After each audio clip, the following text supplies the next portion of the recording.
ನನ್ನಿಂದ ಯಾರು ಕೇಳಬಾರ್ದು. ದೇವರು ನಮಗೆ ಕಲಿಸಿರೋದು ಒಳ್ಳೇದು ಮಾಡು, ಇನ್ನೊಬ್ರು ಕೆಟ್ಟದ್ದು ಮಾಡಬೇಡ. ನಿನ್ನ ಕೈಲಾದ ಒಳ್ಳೇದು ಮಾಡು. ಇನ್ನೊಬ್ರು ನೋಡಿ ಅವನು ಹಂಗಾಗೋದ, ನಾನು ಹಿಂಗಾಗೋದ ಅಂತ ಹೇಳ್ಬಾರ್ದು. ಇದೇ ನಮ್ಮ ದ್ವಾರಕಾಚವರು ಎಷ್ಟು ಸಿನಿಮಾ ತೆಗೆದಾರ ಸ್ವಾಮಿ. ಅವ್ರ ಗತಿ ಏನಾಗಿದೆ ಇವತ್ತು ನೋಡಿ. ಅವನೊಬ್ಬ ಪುಣ್ಯಾತ್ಮ.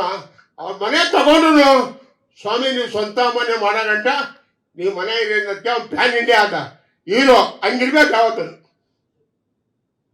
ರಿಷಬ್ ಶೆಟ್ಟಿ ಪ್ಯಾನ್ ಇಂಡಿಯಾ ಆದ.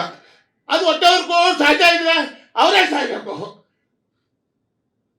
ಒಳ್ಳೆತನ ಇದ್ರೆ ದೇವ್ರು ಕಾಪಾಡ್ತಾರಂತೆ ಯಾವತ್ತು. ಅದೇಂದ್ರೆ ವೆಂಕಟೇಶ್, ನಿಮ್ಮ ಬ್ರಾಹ್ಮಣರು ನಿಮ್ಗೆಲ್ಲ ಗೊತ್ತು. ಇವಾಗ ಬ್ರಾಹ್ಮಣರು ತುಂಬ ವರ್ಷ ಇರ್ತಾರೆ ಅಂದರೆ ಕಾರಣ ನೀವು ಊಟ ಮಾಡೋದು 1 ಗಂಟೆ. ಯಾಕೆಂದ್ರೆ ಚೆನ್ನಾಗಿ ತಿಂದು ಅಗದು ಹೋಗೇ ಅರ್ಗೋಗ್ಬೇಕು. ಯಾಕೆಂದ್ರೆ ನೀವು ರಿಸ್ಕ್ ತಗೊಳ್ಳಲ್ಲ.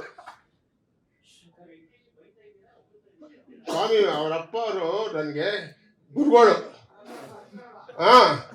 ಚಿಕ್ಕಪ್ಪ ಅವ್ರ ಗುರುಗಳು. ಯಾಕೆ ಸಾರ್ ಅವರು 100 ವರ್ಷ ಇರ್ತಾರೆ? ಊಟ ತಿನ್ಬೇಕಾದ್ರೆ ಅಗಿರಿ ತಿನ್ನಿ, ಮಜ್ಜಿಗೆ ಕುಡಿದು ನಿದ್ದೆ ಬರ್ತದಂತೆ. ಮಲಿಗೆ 2 ಅವರ್ ಆದ್ಮೇಲೆ ಬೇರೆ ಕೆಲಸ. ಅದು ಬ್ರಾಹ್ಮಣ್ಸ್ ಅನ್ನೋದು. ಅದಾದ್ಮೇಲೆ ಸಟ್ರು ಜಾಸ್ತಿ ಬದುಕಿರೋದು ಬ್ರಾಹ್ಮಣ್ ನಂಬರ್ 1, ಸೆಕೆಂಡ್ ಸಟ್ರು. ನಿಮ್ಗೆ ಗೊತ್ತಿಲ್ಲ ನೀವು ಓದಿರ್ಬೇಕು. ಗೊತ್ತಿಲ್ಲ ಕಲ್ತ್ಕೊಳ್ಳಿ. ನಾನು ಪೆದ್ದ ಹೇಳ್ತಾ ಇದ್ದೀನಿ, ಕಲ್ತ್ಕೊಳ್ಳಿ.